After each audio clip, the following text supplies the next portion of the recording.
Hi, and welcome to That Career Dilemma Show. That Career Dilemma Show is where we help you advance your career story. I'm with Derek and Blake tonight, and we're going to have a rockin' show because we help you advance your career story, whether you're self-employed and you need more customers, you need to figure out how to market yourself better, or whether you want to launch a business and get that going out there, or whether you want a traditional good old job. That's what we talk about here on That Career Dilemma program. I'm Paul Madsen. I'm the founder of freejobcoaching.com, and you've heard what we do. That's what we do. At freejobcoaching.com, I help people advance their own career story by marketing themselves, resumes, interview preparation, social media profiles, all that good stuff, and they can learn more. You can learn more about that on freejobcoaching.com. So, on to the rest of the program tonight. Before I do that, I should mention this summer and this fall, I am hosting workshops at Metropolitan Community College. I am the adjunct instructor. Sounds impressive, right? For the non-credit section. And what we do there is have some courses that are called Profit and Grow from What You Know, Career Dilemma Workshop, you've heard of that one, and Side Income for Teachers, and How to Create Your Dream Job. So check out Metropolitan Community College. That's MCCNE as in Nebraska, mccne.edu is where you'll learn about those that website for those classes coming right up, and I hope you check those out. So on with the program, getting all that out of the way, so all that talk, right? With me tonight, host of our program at his lovely facilities, 120th and Pacific area, is Blake Martin. And Blake is the franchise holder, I believe it's called, of FranNet, right? That's correct. Blake, tell us about yourself, tell us what you do, and help us know about your business. Sure. And thanks for having me on the show. Hey, thanks for coming. Yeah. Appreciate it. It's good to have you here as well. So my organization is called FranNet of the Heartland. FranNet of the Heartland is an organization that helps folks who are interested in starting their own business, becoming self-employed. My history and my background, which is the relevance for my attendance here tonight, is very much. I've spent roughly 20 years recruiting and interviewing folks at all different levels of employment in about 80 different industries. 80?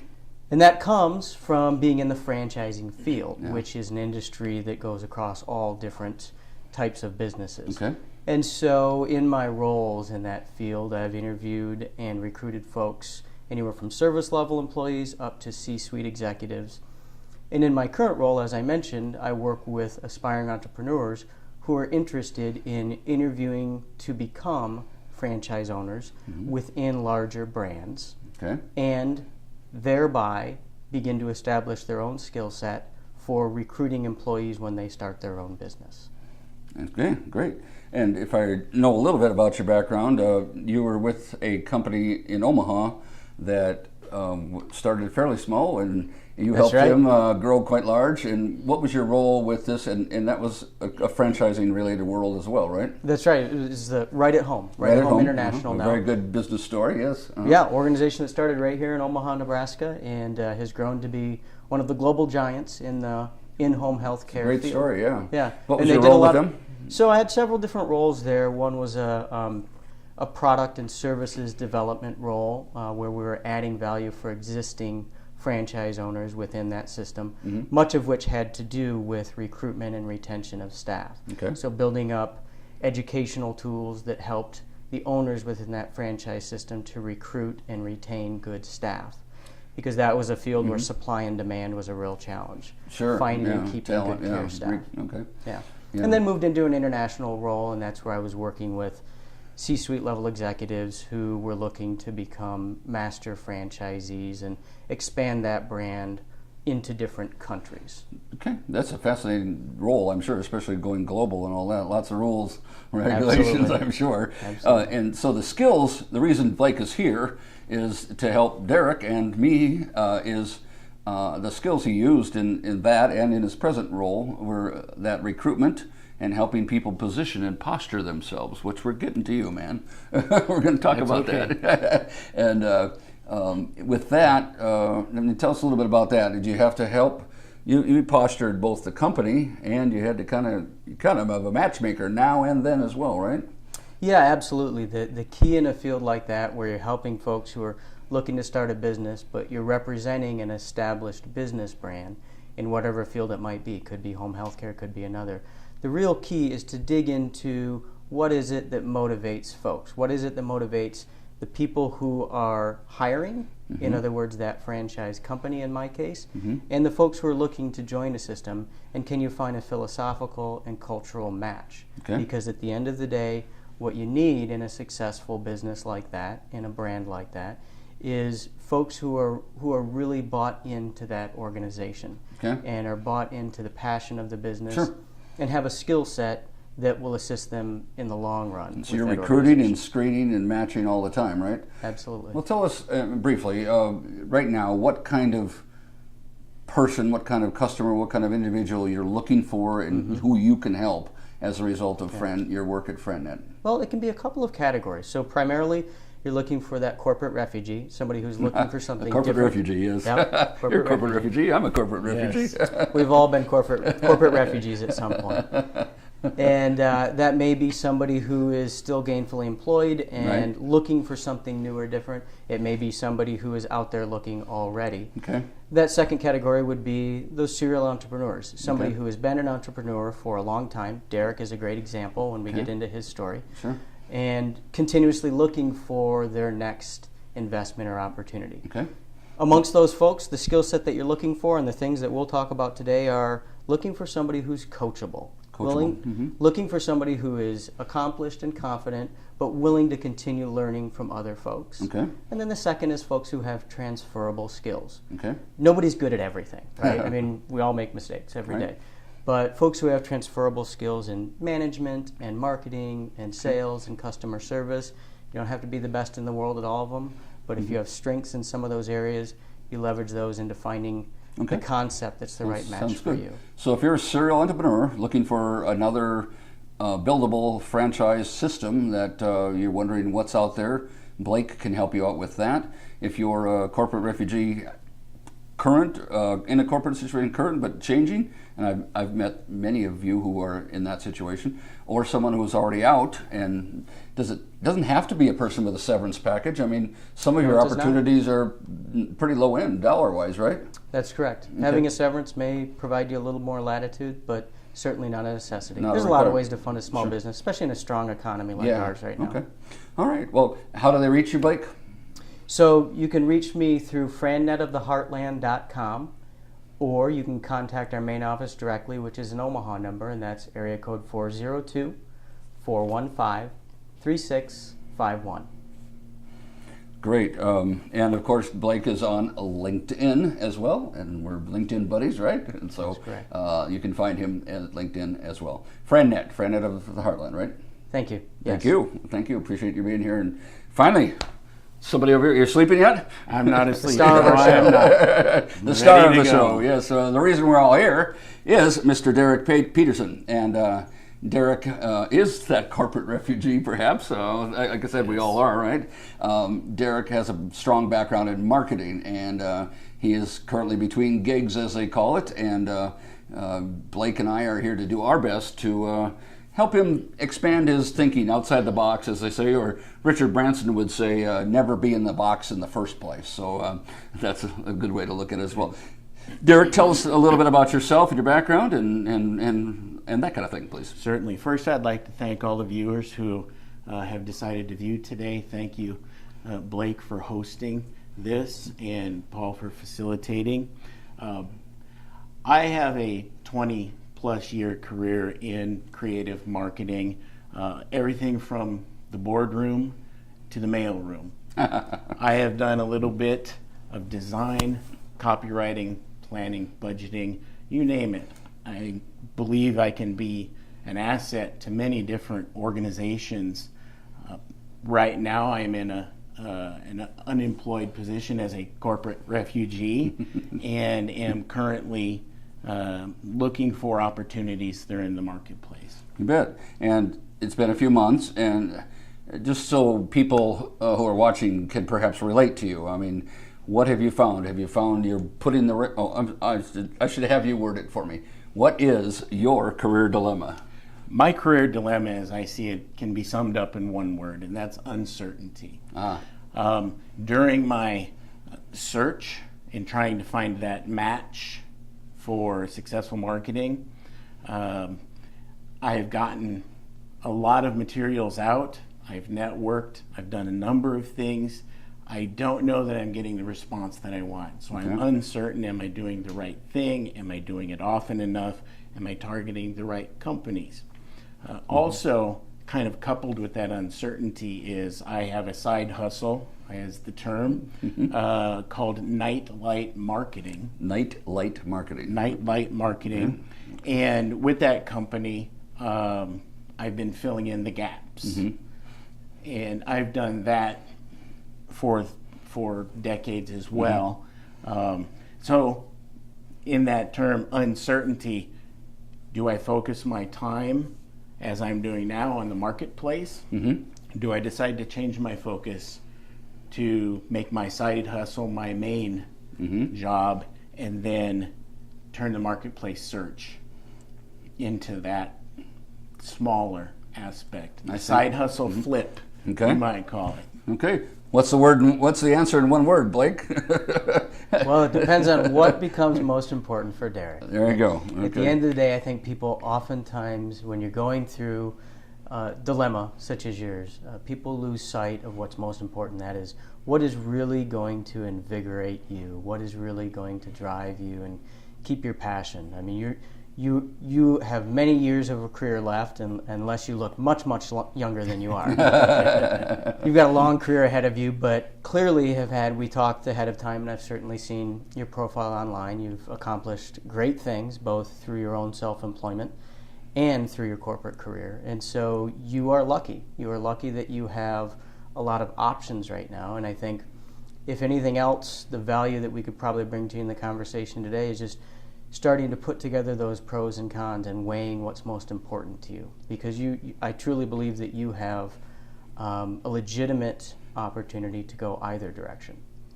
Thank you. Yeah, you bet. I would concur. I agree about the passion. I mean, the passion word, the P word, is overdone, I think, sometimes. Yes. You know, follow your passion, and the money will follow. And it's not a bad book. I read it. But if your passion is for underwater basket weaving in Alaska or something, obviously that's not something. If you can afford to pursue your passion only, well, that's great. But people need to remember the realities of the marketplace, don't they? And so passion alone, let's match passion up with a marketable niche. And marketing, which you're an expert in, is one. And so I think it comes down... that uncertainty word, you're not alone. People I've talked to on the show, people I've interviewed over 20,000 people in my life. You're not alone, and they're wondering what's next. What's next for me out there? And I go back to, I can't remember which, several speakers, several authors talk about it, but they just talk about action. They talk about action, and how important is action in helping you decide what's right for you, Blake? Well, it's everything. It's decisiveness, and that's what folks look for both within organizations where you're interviewing and folks who are looking to bring you on board to be part of a franchise system, which is, of course, my wheelhouse. But regardless, whether it was a franchise or not, that's still an important part of you being able to move forward and taking action, being decisive. So starting this process by really thinking about it, what is it that you want to achieve with your next career move? What are the things that are very important to you? And then document those things. So what do you want to achieve financially throughout your career, and what do you want that to do for you in your retirement? What are the things that you want to achieve as far as professional development in the coming year, 5 years, 10 years, and 20 years? And that will allow you to start stepping back and thinking about which path is the most likely to help me achieve those things. Would it be continued self-employment, as you say, flipping the side work right now into your full-time passion, or staying in the corporate career and building up to your passions and to your goals through that continued path? I agree. And I know you've put scores of resumes out there and applications, right? I have applied to many different positions, and some were stretch positions that I'd like to have, I believe I could do, I haven't necessarily done, and some are right in the sweet spot, and some are perhaps a step lower, but I am good with that. And I asked the question because I threw out the word action, and I wanted everybody to know that you have taken action, and I really like the idea of merging the action word with Blake's systematic approach here. You're talking very articulately about how to lay out your plan, your goals, and achieve, fit into what it is your passions are. And I also want to marry that to the action thing, of which you've done a lot. As the scores of resumes out there and applications, have you had some interviews? What do you feel has gone right or wrong in some of the interviews? Obviously, Good question. The right one hasn't happened yet because you're not back in the job force. Again, a little bit of uncertainty. I think there could be some fear involved on the employer side that someone with my experience, my capabilities, would cost far too much. Sure. Right. And of course, they're not asking that question. They're making an assumption. You say, "Give me the problem. Ask me the question. I'll work for much less." Right. Right. They don't want to diminish your value. I'm half kidding. Go ahead. I'm sorry. That's true, and particularly if you find the right organization, the right position, the right team with camaraderie. That's more important at this stage of my career than necessary dollars and cents. Otherwise, generally speaking, the interviews have gone. I think have gone fairly good. One thing that I have run into, a lot of my experience and career has been in financial services, and I'm looking to expand my abilities or experiences to other industries.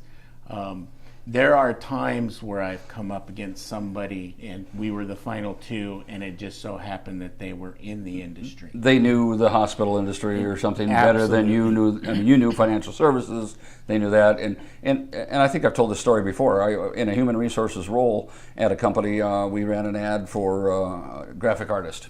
And you've probably heard me tell this too. Graphic artists got over 100 resumes. They all look alike. And they all have the Corel and the Illustrator and Adobe and blah, blah, blah, blah, all the same tools. And I went to my boss. I said, how do I differentiate these? Well, we narrowed them down. I was in the healthcare niche, so down to about 20, 25 that had some healthcare related, so they at least talk the business. So you're right. That is how people look. And so, Blake, how would Derek posture himself? Let's say he's interviewing or applying for pick an industry firm, not outside of the financial services, and merge his marketing background with appearing to be somewhat of an expert in that field. Well, it's a great question. Yeah, it's a great question, and I'll take it even back a step further, because something I heard in your comments earlier, Derek, I think we don't want to underestimate the value of your breadth of expertise. So what I'm wondering is, in any of those interview processes, were you ever afforded the opportunity, when you knew that you were in competition with other applicants who had specific industry experience, were you ever afforded that opportunity to be able to position your experience from outside of that field actually being an advantage? Meaning, innovative, new types of thinking coming into an organization that may very well already be very well stocked with folks who had experience in that particular field. That's actually an excellent suggestion. I have typically in those cases positioned myself with that I would be up to speed quickly. Illustrating in financial services, in the first year I gained all of the licenses from the federal government. That's impressive. Those are hard to get, and he earned his Series 6, 7, all those 24 and so forth. And do you tell that story in an interview? I do indeed. Because those are hard to get. They're not easy. To try and give that impression, I can get up to speed very quickly. Right. And then I do emphasize in some of my resume materials, my cover letter, that marketing skills are really transferable from one industry to another. Now, I had not thought of your perspective, which I think is fantastic, which is bringing that experience from outside the industry inside and looking at that as an advantage because of new ideas. How would you communicate channels, that? Go another step with that. Run with that. I mean, that's an excellent. Pretend there's XYZ industry, and you can jump in and help here too, because it was your excellent question. That is one way that is obvious to me is regulatory and compliance scenarios. The one position that I was in finalist for was in a medical field, a lot of regulation, a lot of compliance. Financial services, there again. HIPAA, all that. Exactly. There are companies that have just that as their niche, and you're dancing on the edge of that. And so I tried to bring that over. Additionally, I tried to bring social media. Previous position was at a fairly large corporation. We were active. I was developing all the social media strategies, all of the online positioning, being able to bring that over and say, here are some of the things that we were doing at this larger company or at this industry that I bring to the table. To this date, that's not proven fruitful, but I am trying to mine that, or at least offset that impression. And if I could make two observations pertaining to things that you just said. First, the fact that you went out and proactively received those certifications. It goes back to our earlier conversation about taking action, being decisive, which it's always impressed me over the years to hear somebody be specific about how they took action and how they acted autonomously. And I think that's valuable for everybody in the audience to realize that you don't underestimate additional efforts that you're making like that when you are competing with other folks in the face of an interview or a recruiter. Understanding and appreciating the value to that potential organization that you join of taking action and going those additional steps to increase your overall value to any organization. So not only taking those actionable steps, but the other piece that I was going to bridge there is, as you said, transferable skills. If you're interviewing for marketing positions, oftentimes the rub of folks who are involved in that interview, whether that's an HR person or whether that's a VP from another department, the rub from those folks is, here we're going to get another marketing person who's going to blow up the budget. Let's just be honest. You ever seen that before? Yes. We know what's going through everybody's mind. What's this going to cost me? Exactly. But you have a unique perspective, having worked in financial services, to understand what a budget means, to understand what the value of a dollar is to an organization and the value of staying within budget. And I think being able to blend those two things when you're speaking to somebody would be exceedingly valuable. And by the way, exceedingly valuable for a business owner, for an aspiring business owner, when you're looking for a loan or you're looking for additional capital, or you're just trying to help people understand how you would help their business if you're running your own marketing consulting firm. I not only understand how to market your business and how to get you found out there, but I also have an inherent appreciation for the financial side of things. The revenue side. That's perfect. Well, I was going to say that actually fills in nicely with, as you know, in previous discussions, I have an MBA. I kind of twisted the arm of the university to allow me to take communications and marketing classes as all of my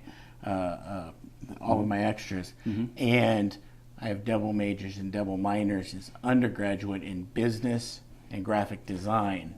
You're a learner. You're a learner is the bottom line. And, right. And that can apply, and sorry to cut you off, or getting low on time, but a little bit. I wanted to make sure we cover some points and get you covered here. But you can communicate that, and Blake brings that out beautifully. Build on your assets. Your assets, you're a tremendous learner. When you say I'm up to speed soon in your industry, Bob, you are. And you've got a lot of stories to backfill that and prove that up. Correct. And I think that's if nothing else, hopefully will get you beyond your uncertainty in interviews when you walk out of here just a half an inch taller. is the idea. Sure. Because that's a clear asset that you have and that you bring. And so that's awesome. I have to interrupt a little bit here. Sure. I want to thank our sponsor. I have to read it because I do not have it memorized yet. ZipRecruiter helps ease one of the most challenging parts of your job, hiring.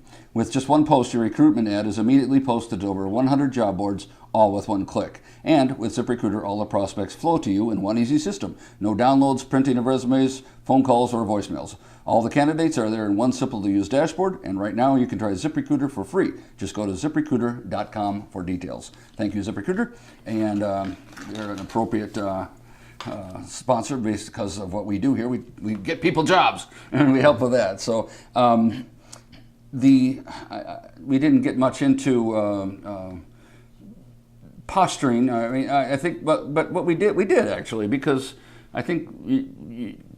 Tell me if does that jive with you, the whole idea about the learner, the fast up to speed? Does it give you a little more legs, a little more traction?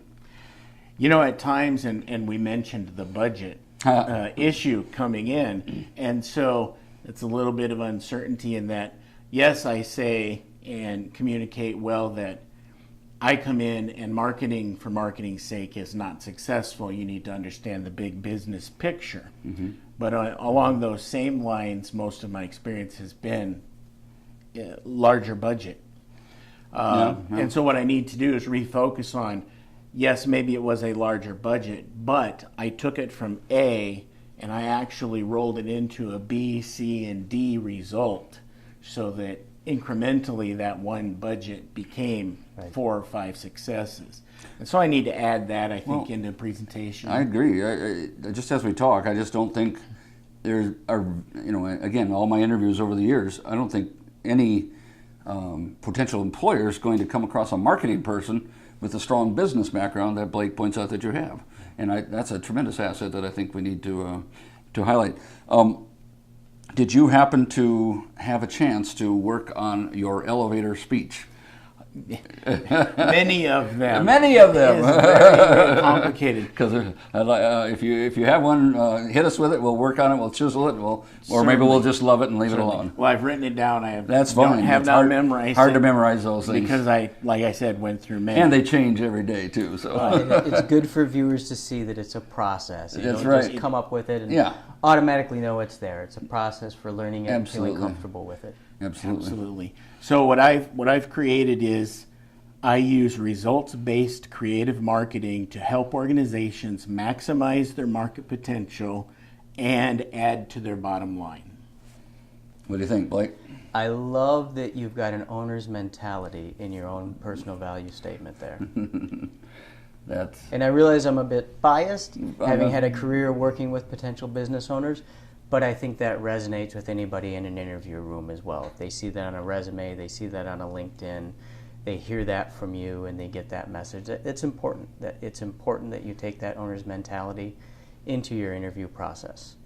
One of the things while I worked at this is I found myself being very marketing specific with buzzwords and terms that if I'm talking to someone in their insurance practice, they're not going to know. And so I kept chopping those down until I got to common words that everybody should understand. If you would, I'm sorry, I didn't mean to interrupt you, Paul.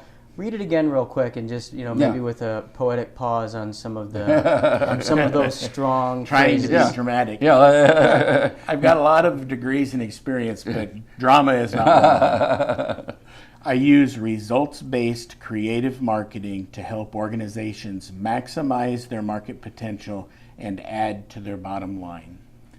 Great. Again, a business owner or a middle-level manager at a company interviewing you may find a cheaper, 27-year-old who's got the magic 3 to 5 years of experience and therefore viewed as cheaper, but they're not going to have that business mentality. They're not going to have that bottom line sound, are they?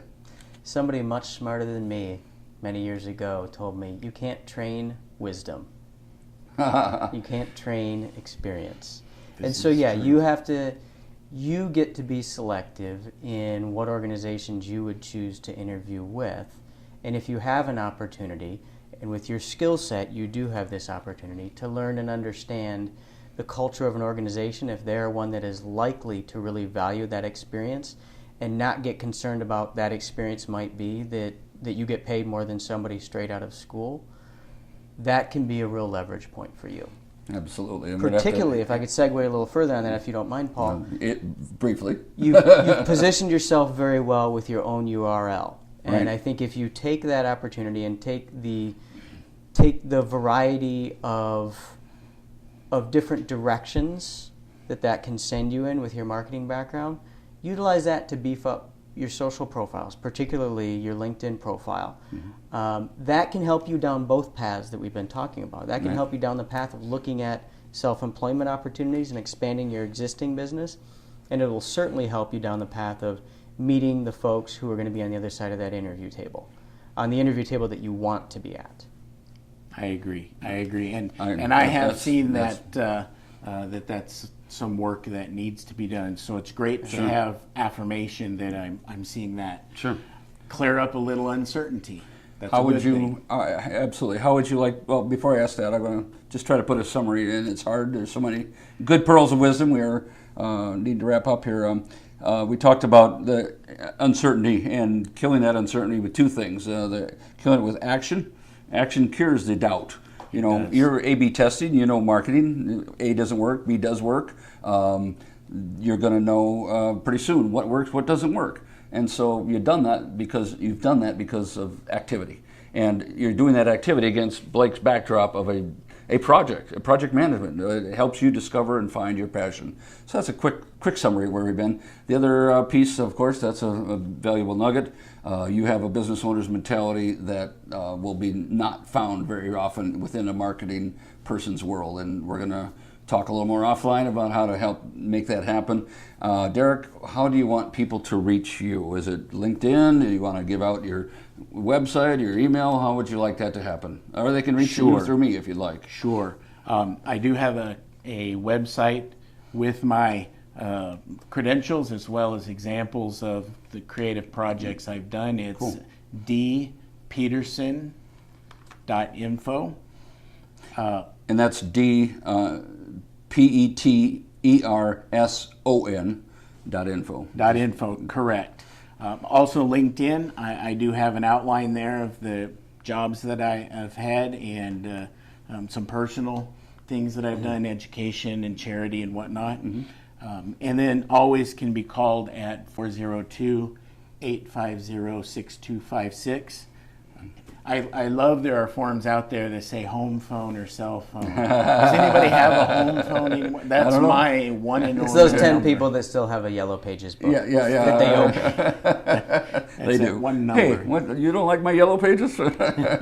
Holds the door open, Blake, I'm recently separated from a company. I have a severance package, or I've been saving, investing, and now's the time. My wife and I want to make the jump into a business. How do I find you, and what can you do for me in 30 seconds? You can find me as frannetoftheheartland.com. Frannetoftheheartland.com. Yes. And where we will begin your search or process is to build out a personal business model. Going back to what are your motivations to start a business? What are your goals in life as far as personal, financial, and lifestyle? Beautiful. And we work from there. It's a real holistic approach, which I am impressed with. It's not just matching bodies up and whatever, because there's Google for that, but you've got the big picture, right? That's correct. Thank you. Beautiful. frannetoftheheartland.com. Perfect. Yes. And I'm Paul Madsen with freejobcoaching.com. I have a special going on helping people with interview preparation right now. Reach me out at freejobcoaching.com/contact and check out those Metro Community College courses. We're always going with those. Thank you for joining us on this episode, and we will see you next week. Thank you, guys.